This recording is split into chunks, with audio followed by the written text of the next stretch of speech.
வணக்கம் தோழர்களே, welcome to our channel APJ Stedwin. So மெயினாக ஆல் காம்படிட்டிவ் எக்ஸாமுக்கான சப்ஜெக்ட் தான் இன்றைக்கி நம்ம டிஸ்கஸ் பண்ண போகிறோம். இந்திய அரசியலமைப்பின் மிக முக்கியமான வினாக்கள் மற்றும் பதில்கள். ஸோ நம்ம இந்தியன் பாலிட்டி பார்த்தீங்கன்னா ஆல் காம்படிட்டிவ் எக்ஸாம், ஸோ எந்தெந்த ஜென்ரல் ஸ்டடீஸ் இருக்கோ அதில் முக்கியமான டாபிக் பார்த்தீங்கன்னா நம்ம இந்தியன் அரசியலமைப்பு. ஸோ அதை பற்றி டிஸ்கஸ் பண்ண போகிறோம். மெயினாக நம்மளுடைய சேனலை சப்ஸ்கிரைப் பண்ணுங்கள். ஸோ அது மட்டும் இல்லாமல் எனக்கு தெரிஞ்ச ஒரு அண்ணன் பார்த்தீங்கன்னா மினிமம் 6 மாதம் தான் படித்தாங்க. ஸோ 6 மாதம் தான் படித்தாங்க. அவங்க டிஎன்பிசியில் குரூப் 2A குரூப் 2 நான் இன்டர்வியூ போஸ்ட்டில் பார்த்தீங்கன்னா ஒரு போஸ்டிங் வாங்கிட்டாங்க. ஸோ அப்போ எவ்வளோ நாள் படிக்கிறோம் தேவையில்லை, எவ்வளோ கான்ஃபிடென்ட்டோட படிக்கிறோம், அது மட்டும் இல்லாமல் பாசிட்டிவ் திங்கோட படிக்கிறோம். ஸோ அதுதான் மிக முக்கியம். ஸோ அதனால் கண்டிப்பாக நம்மளும் பாஸ் பண்ண முடியும். ஸோ அந்த முயற்சியை நம்ம hard work, confident and positive இது 3 இருந்தால் போதும், கண்டிப்பாக நம்ம பாஸ் பண்ணிடலாம். ஸோ கிளாஸில் போகலாம் ஃப்ரெண்ட்ஸ். இன்றைய சிந்தனைகள்: நம்பிக்கை இழந்தவன் வெல்வது கடினம், நம்பிக்கையுடன் இருப்பவன் வீழ்வது கடினம். ஸோ நம்முடைய காம்படிட்டிவ் எக்ஸாம் ப்ரிப்பேர் பண்ணுற அனைவருக்கும் இது ஒரு நல்ல தாட்ஸாக இருக்கும். இதோட நம்ம கிளாஸ் ஸ்டார்ட் பண்ணுவோம். ஸோ ஃபர்ஸ்ட் கொஸ்டின் பாருங்க. இந்திய குடியரசுத் தலைவரின் தேர்தல் முறைக்கான சரத்து எது? A Sarath 54, B Sarath 55, C Sarath 56, D Sarath 57. So இதற்கான ஆன்சர் பார்த்தீங்கன்னா ஆன்சர் பி தான் ரைட். ஸோ சரத்து 55 தான் நம்முடைய குடியரசுத் தலைவரின் தேர்தல் முறைக்கான சரத்து. சரத்து 54 பாருங்க, குடியரசுத் தலைவர் தேர்தல், குடியரசுத் தலைவர் தேர்தல் பார்த்தீங்கன்னா ஆர்டிக்கல் 54. ஸோ ஆர்டிக்கல் 56 பார்த்தீங்கன்னா நம்முடைய குடியரசுத் தலைவருக்கான பதவிக்காலம், குடியரசுத் தலைவருக்கான பதவிக்காலம். ஆர்டிகல் 57 பார்த்தீங்கன்னா மீண்டும் குடியரசுத் தலைவராக தேர்ந்தெடுப்பதற்கான தகுதி, மீண்டும் குடியரசுத் தலைவராக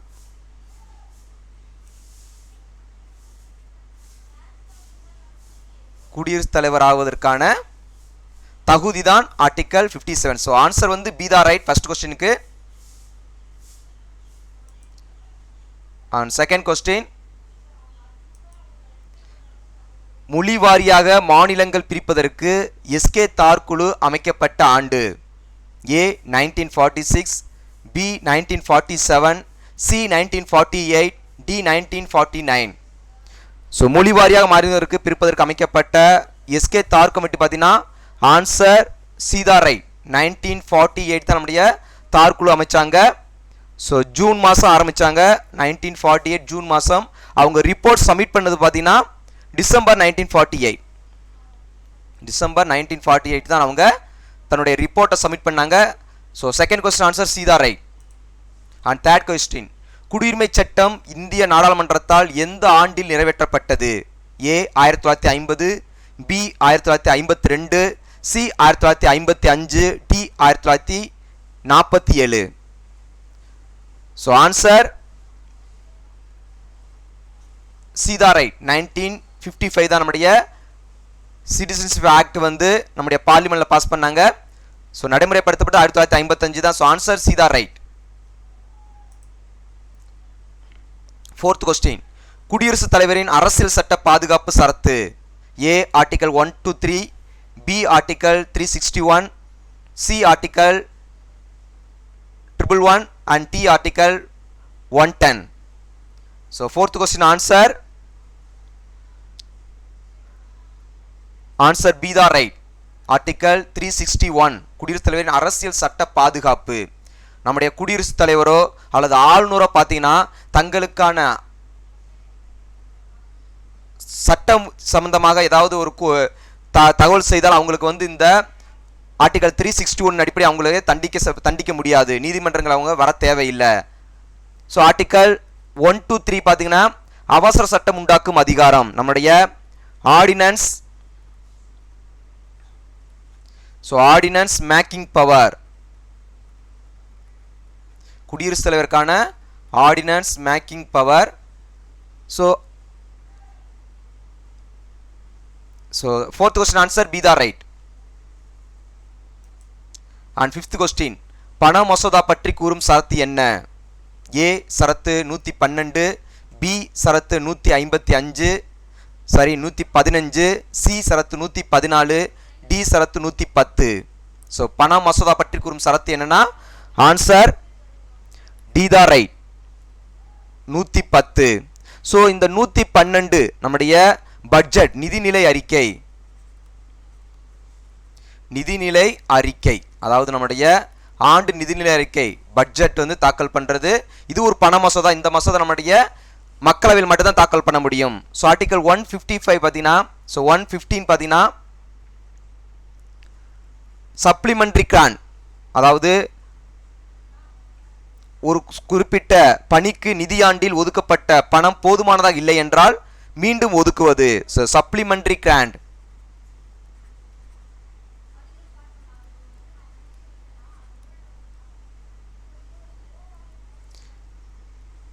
சப்ளிமெண்டரி கிராண்ட் பார்த்தீங்கன்னா நம்முடைய article 115.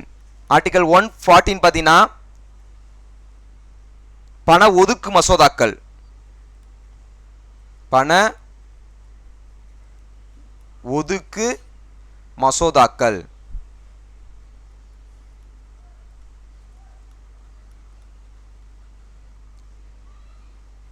So answer D the right.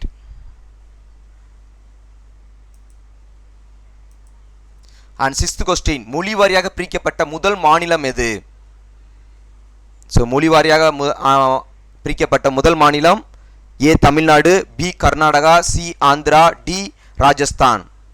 So 1953 ஆண்டு மொழி வாரியாக பிரிக்கப்பட்ட முதல் மாநிலம் நம்முடைய ஆந்திரா தான். சென்னையில் இருந்த அந்த தெலுங்கு பேசும் மக்கள் ஒன்றாங்க இனத்தை என்ன பண்ணாங்க, தனியாக பிரித்து 1953 ஆண்டு ஆந்திர மாநிலமாக பிரித்தாங்க. So answer C the right. And seventh question, 73வது அரசியலமைப்பு சட்ட திருத்தத்தால் ஊராட்சி அமைப்பு அரசியலமைப்பில் எந்த அட்டவணையில் சேர்க்கப்பட்டது? ஏ 6வது, பி 7வது அட்டவணை, சி 9வது அட்டவணை, டி 11வது அட்டவணை. ஸோ ஆன்சர் பார்த்தீங்கன்னா 7th கொஸ்டினுக்கு answer D the right. 11th அட்டவணை தான் சேர்த்தாங்க. 73வது சட்ட திருத்தம் 1992 ஆண்டு ஊராட்சி அமைப்பு நம்முடைய 11வது அட்டவணையில் சேர்த்தாங்க. So answer D the right. And 8th question, பின்வரும் எந்த திருத்தம் உயர் நீதிமன்ற நீதிபதிகளின் ஓய்வு வயதை 60 முதல் 62 வரை உயர்த்தியது? ஏ 10வது சட்ட திருத்தம், பி 11வது சட்ட திருத்தம், சி 13வது சட்ட திருத்தம், டி 15வது சட்ட திருத்தம். So 8th question answer D த ரைட், 15வது சட்ட திருத்தம் 1963 ஆண்டு நம்முடைய உயர் நீதிமன்ற நீதிபதியின் வயது 60லிருந்து 62ஆக உயர்த்தப்பட்டது. ஸோ எக்ஸ்டெண்ட் பண்ணியிருக்காங்க. ஸோ இதில் ஆன்சர் ஆப்ஷன் ஏ பாருங்க, நம்முடைய தாகர்வாலி அண்ட் நம்முடைய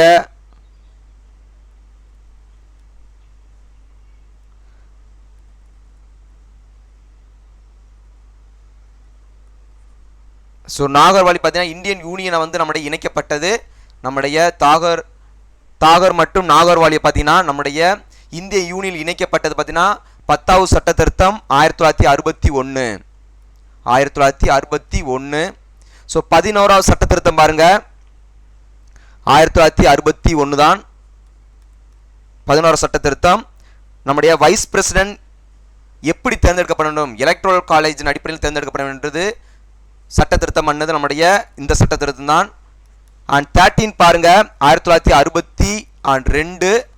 ஸோ அது என்ன சட்ட திருத்தம்னா Goa and Daman and Andaman Nicobar, Goa and Daman and Diu இந்த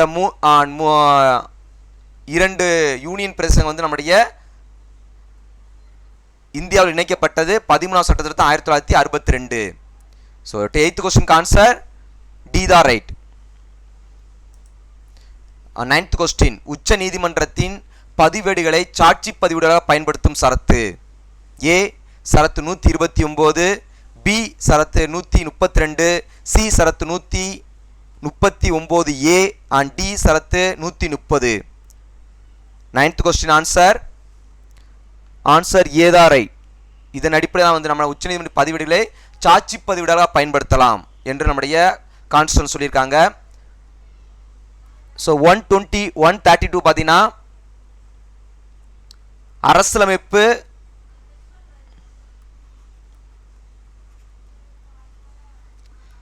அரசியலமைப்பு வழக்கின் மேல்முறையீடு வழக்கில் மேல்முறையீடு.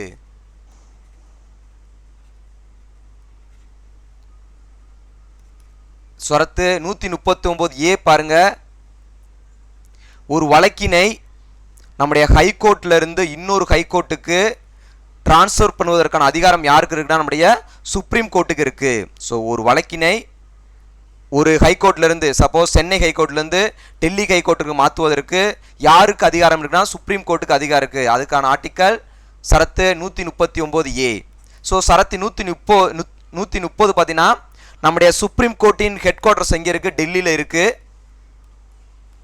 ஸோ அதை வேற இடத்து மாற்றுவதற்கு யாருக்கு அதிகாரம் இருக்குன்னா நம்முடைய உச்ச நீதிமன்ற நீதிபதி தலைமை நீதிபதிக்கு அதிகாரம் இருக்கு. யாருடைய பெர்மிஷனுடனா நம்முடைய பிரசிடென்ட் பெர்மிஷன் கேட்டு அவங்க என்ன பண்ணலாம், நம்முடைய உயர் நீதிமன்றத்தின் ஹெட் குவார்ட்டர்ஸ் எங்கே பார்த்தோன்னா வேற இடத்து மாற்றுவதற்கான சரத்து 130.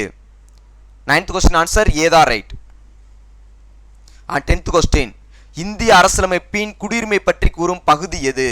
ஏ பகுதி 2, பி பகுதி 3, சி பகுதி 5, டி பகுதி 4. So 10th question answer A தான் ரைட். குடியுரிமை வந்து நம்முடைய பகுதி 2ல தான் இருக்கு. ஸோ ஆர்டிக்கல் 5 to 11 அதற்கான ஆர்டிக்கல். ஸோ பகுதி 3 பார்த்தீங்கன்னா நம்முடைய fundamental rights Magna Carta of India என்று அழைக்கப்படுகிற பார்ட் 3 அதற்கான ஆர்டிக்கல் பார்த்தீங்கன்னா ஆர்டிக்கல் 12 to 35. ஸோ பகுதி 5 நம்முடைய யூனியன் பார்த்தீங்கன்னா ஆர்டிக்கல் 50 to 151. பகுதி 4 DPSP directive principle of state policy அரசியலமைப்பு வழிநடத்தும் கோட்பாடுகள் டிபிஎஸ்பி அதற்கான ஆர்டிக்கல் பார்த்தீங்கன்னா 56 to 50.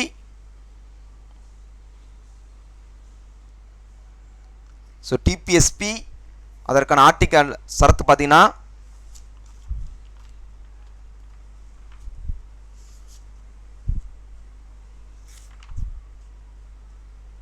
36 to 51. 36 to 51. 10th question answer A தான் ரைட். 11th கொஸ்டின் இந்திய அரசியலமைப்பின் எந்த பகுதியில் மத்திய மாநில உறவுகள் பற்றி குறிப்பிடப்பட்டுள்ளன? ஆன்சர் ஏ பாருங்க, part 10 article 234 to 240, B part 4 article 227 to 234, C part 11 article 245 to 263, D part 12 article 265 to 277. 11th question answer C தான் right. Article 11. So part 11 article 245 to 263. So answer C தான் ரைட். 12th கொஸ்டின் மாநில அவசரகால நிலை பிரகடனப்படுத்தும் சரத்து எது? So 12th question option A சரத்து 356, B சரத்து 365, சி சரத்து 360, டி சரத்து 352. So 12th question answer A தான் ரைட். சரத்து 356 நம்முடைய ஸ்டேட் எமர்ஜென்சி. அண்ட் 352 நம்முடைய நாட்டிற்கான அவசர நிலை பிரகடனம். Article financial emergency. ஸோ இதெல்லாம் முக்கியமான எமர்ஜென்சி. ஸோ எமர்ஜென்சி கண்டிப்பாக படிக்க வேண்டும். So 12th question answer A தான் ரைட்.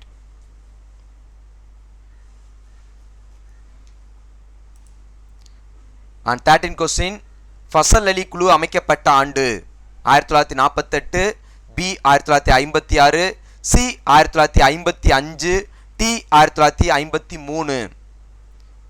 ஸோ மொழி வாரியாக மாநிலங்கள் பிரிக்கப்பட்டுவதற்கு அமைக்கப்பட்ட குழு தான் அந்த ஃபசல் அலி குழு. So 13th question answer D தான் ரைட். 1953 தான் நம்முடைய ஃபசல் அலி குழு அமைக்கப்பட்டது. டிசம்பர் மாதம் அமைச்சிருக்காங்க.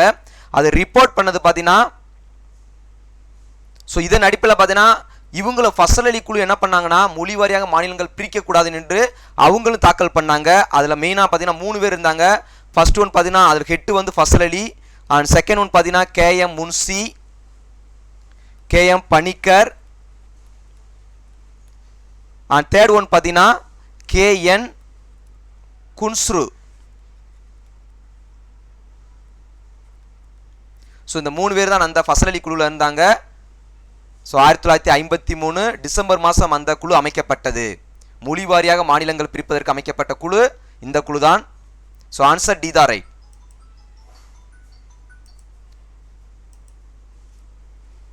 அண்ட் 14th கொஸ்டின் இந்தியாவில் பஞ்சாயத் ராஜ் முறைக்கு முதலில் பரிந்துரைக்கப்பட்ட பின்வரும் குழு எது? A Punchhi Samiti, B Balvendra Mehta committee, C Singhvi committee, and D பின்வருவனவற்றில் எதுவும் இல்லை. ஸோ இந்தியாவில் பஞ்சாயத் ராஜ் அமைப்பதற்கு அமைக்கப்பட்ட குழு முதலாக பார்த்தீங்கன்னா ஆன்சர் பி தான் right. Balvendra Mehta committee 1957 and ஜனவரி மாதம் நம்ம அவங்க அமைச்சாங்க. ஸோ இந்த கமிட்டி பார்த்தீங்கன்னா 3 tier சிஸ்டத்தை அமைச்சாங்க. 3 அடுக்கு பஞ்சாயத்து அமைப்பை ஏற்படுத்தினாங்க. அண்ட் சிங்கவி கமிட்டி பார்த்தீங்கன்னா 1986 ஆண்டு அமைச்சாங்க. ஸோ இது மெயினாக என்ன சொன்னாங்கன்னா நம்முடைய பஞ்சாயத்து ராஜருக்கு கான்ஸ்டியூஷனல் ஸ்டேட்டஸ், அதாவது அரசியலமைப்பு கான்ஸ்டியூஷனல் ஸ்டேட்டஸ், அதாவது அரசியலமைப்பு அங்கீகாரம் கொடுக்க வேண்டும் என்று நம்மளுடைய சிங்கவி கமிட்டி 1986 ஆண்டு அமைச்சாங்க. 4th கொஸ்டினுக்கு ஆன்சர் பி தான் ரைட். அண்ட் 15th கொஸ்டின் குடியரசுத் தலைவரின் தேர்தல் சம்பந்தமாக எழும் சந்தேகத்தை தீர்த்து வைக்கும் சரத்து. ஏ சரத்து 71, பி சரத்து 74, சி சரத்து 72, டி சரத்து 75. And 15th question answer A தான் ரைட். சரத்து 71 தான் நம்முடைய குடியரசுத் தலைவர் துணை குடியரசுத் தலைவர் அவங்க தேர்தல் சம்பந்தமாக ஏதாவது பிரச்சனை ஏற்படும் போது எந்த ஆர்டிக்கலை யூஸ் பண்ணுவாங்கன்னா இந்த சரத்து 71. சுப்ரீம் கோர்ட் தான் அதற்கான டிசிஷன் எடுப்பாங்க. ஆப்ஷன் பி பாருங்க, சரத்து 74 council of minister. So council of minister நம்முடைய கேபினெட் அமைச்சர்கள். ஆர்டிகல் 74. ஆர்டிகல் 72 நம்முடைய மன்னிக்கும் அதிகாரம், குடியரசுத் தலைவரின் மன்னிக்கும் அதிகாரம்.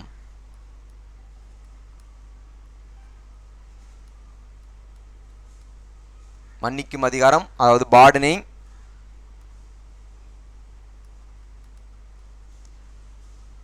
ஆர்டிகல் 75 நம்முடைய பிரைம் மினிஸ்டர் இந்தியாவுக்கான பிரைம் மினிஸ்டர் அதாவது அரசாங்கத்தின் தலைவர்.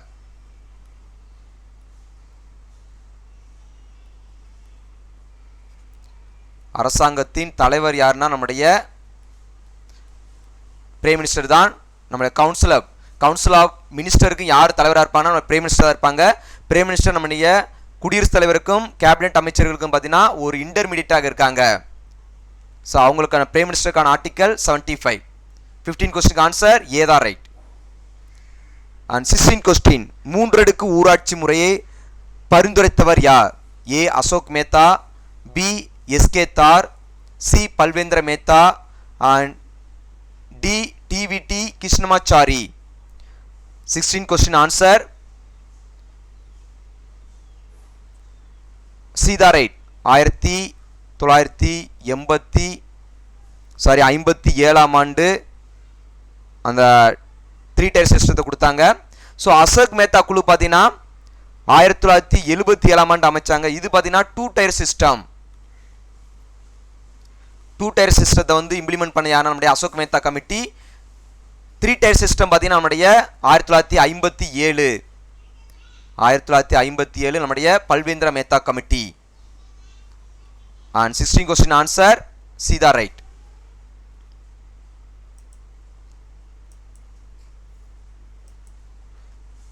question நாடாளுமன்றத்தில் முதல் கூட்டத்தில் துவங்கி உரையாற்றும் குடியரசுத் தலைவருக்கான சரத்து எது? ஏ சரத்து 85, பி சரத்து 86, சி சரத்து 87, டி சரத்து 84. and 17 question answer சீதா ரைட். சரத்து 87 தான். நாடாளுமன்ற முதல் தேர்தல் முடிந்தவுடன் அதில் உரையாற்றுவது யாருன்னா குடியரசுத் தலைவர் தான் உரையாற்றுவாங்க. அதற்கான ஆர்டிக்கல் 87. ஆப்ஷன் ஏ பாருங்க 85 நாடாளுமன்ற அவைக்கு செய்தி அனுப்புவது மெசேஜ் அனுப்புவது யார்? நம்முடைய குடியரசுத் தலைவர் தான். அவையை கூட்டுவதற்கும் ஒத்தி வைப்பதற்கான அதிகாரம் நம்முடைய யாருக்கு இருக்குன்னா நம்முடைய குடியரசுத் தலைவருக்கு இருக்கு. எந்த ஆர்டிக்கல் படினா சரத்து 85 அடிப்படையில் நாடாளுமன்றக்கு அவைக்கு செய்தி அனுப்புவது, அதை ஒத்தி வைப்பது அல்லது அவை கூட்டுவதற்கான சரத்து 85.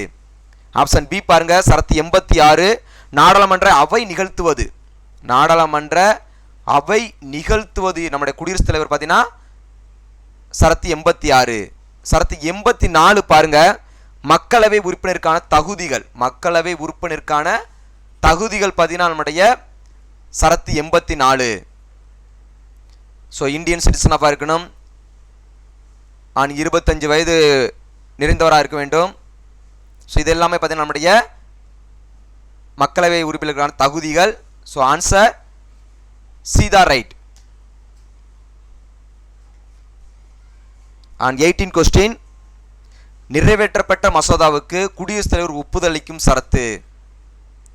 ஏ சரத்து 108, பி சரத்து 111, சி சரத்து 133, டி சரத்து 102. ஸோ ஒரு மசோதா நம்முடைய நாடாளுமன்றத்தில் நிறைவேற்றப்பட்டால் அது மக்களவை நிறைவேற்றப்பட்ட பிறகு அதற்கு குடியரசுத் தலைவரோட அனுமதி பெற்றால் அது நடைமுறைக்கு வரும். ஸோ அதற்கான ஆர்டிக்கல் நம்முடைய 111. ஸோ 111 நாம ஒன்று கேட்டுக்கிறங்க. ஒரு மசோதா நிறைவேற்றுறாங்கன்னா ஆல்ரெடி நம்மளுடைய மக்களுக்கு பயனுள்ளதாக இருக்கோ இல்லையோ, ஸோ நாமம் ஞாபகம் வச்சுக்கிறங்க. அது குடியரசுத் தலைவர் நம்மளுக்கு நாமம் போடுற மாதிரியா, ஸோ ஒரு கற்பனையாக வளர்த்துக்கிறங்க. ஆன்சர் பி தான் ரைட். 111. 19 question தேசிய வளர்ச்சிக்குழு அறிமுகம் செய்யப்பட்டது. A 1957, B 1952, C 1959 and D 1960. So 19 question answer தேசிய வளர்ச்சிக்குழு. ஆன்சர் பார்த்தீங்கன்னா ஆன்சர் பி தான் ரைட். 1952 தான் நம்முடைய தேசிய வளர்ச்சிக்குழு அமைக்கப்பட்டது. ஆன்சர் பி தான் ரைட். அண்ட் 20 question இந்திய துணை குடியரசுத் தலைவர் பதவிக்கான சரத்து எது? ஏ சரத்து 64, பி சரத்து 65, சி சரத்து 66, டி சரத்து 67. ஸோ ஆன்சர் அண்ட் 20 கொஸ்டினுக்கு ஆன்சர் ஏ தான் ரைட். 64 நம்முடைய வைஸ் பிரசிடென்ட் அவங்களுக்கான ஆர்டிக்கல். ஸோ ஆர்டிக்கல் 65 பார்த்தீங்கன்னா நம்முடைய பிரசிடென்ட் வந்து இறந்து விட்டாலோ அல்லது அவர்கள் பதவி காலியானாலோ அவர்களுக்கு பதிலாக யார் வந்து அந்த பணியை செய்வானா நம்முடைய வைஸ் பிரசிடென்ட் அவங்க தான் அந்த பணியை செய்வாங்க. அந்த டயத்தில் பார்த்தீங்கன்னா அவங்க குடியரசுத் தலைவர் துணை குடியரசுத் தலைவராக பதவியில் இருக்க மாட்டாங்க. ஸோ அது மாதிரியா சரத்து 66 பாருங்க குடியரசு துணைத் தலைவருக்கான தகுதிகள் பார்த்தீங்கன்னா 35 வயது பூர்த்தி அடைந்தவர்கள் இருக்கும். அதே மாதிரியா நம்முடைய இந்தியன் சிட்டிசன்ஸாக இருக்கணும். ஸோ இதெல்லாம் அவருக்கான தகுதிகள். சரத்து 67 பதவி காலம் துணை குடியரசுத் தலைவருக்கான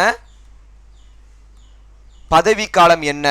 ஸோ அவங்க 5 ஆண்டுகள் தன்னுடைய பதவியில் இருப்பாங்க. தன்னுடைய பதவி விலகல் கடிதத்தை யார்கிட்ட கொடுப்பாங்கன்னா நம்முடைய குடியரசுத் தலைவரிடம் கொடுப்பாங்க. ஸோ 20 கொஸ்டின் ஆன்சர் ஏதா ரைட். சரத்து 64.